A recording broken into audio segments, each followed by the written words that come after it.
Start with small talk. Start with something personal.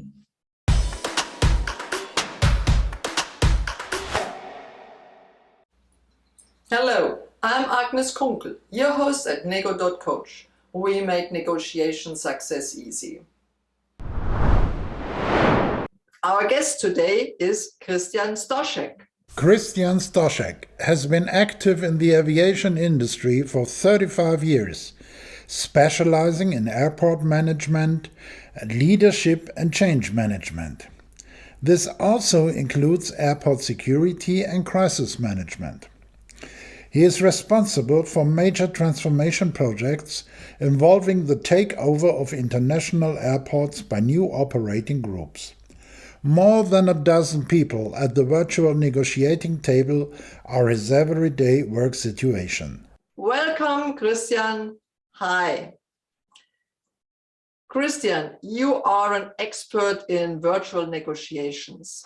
Many people told me here on the video blog or in other situations that virtual negotiations are somewhat rigid, formal, and that it's difficult to have a real flow in it. So you have large negotiations, many people on the conferences. Is there a way to avoid this high formality? Yeah. Hi, Agnes. Thanks for inviting me for this chat. Happy to meet you. Coming to your first question, the good news is the good old negotiation skills are still valid.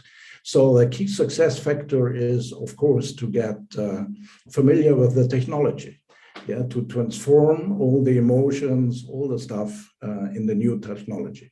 So first advice from my side is get familiar with the technology you use and try to be an expert on that. On the second step, you have to be aware that in a way you have a different environment, a different ambience factor. So virtual negotiating needs a creation of ambience and a good, trusty environment. Because also this, as you remember and you know better than me, is one further key success factor to have a trustful, ambient environment. The problem here is you have only a selected view on the person. You don't see the whole room, you don't see the ambience, you can't see the body language. So you see, like now, only the selected face cut. And that needs a creativity to create, as I said, an ambience factor. For example, create transparency, define certain rules for the negotiations, just to build up trust. Don't move around in the picture. Maybe you explain something about the picture behind me.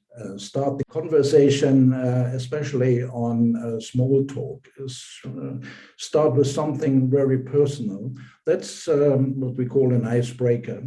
And it helps to get into the meeting, to start the discussion before you go in the hard negotiation terms.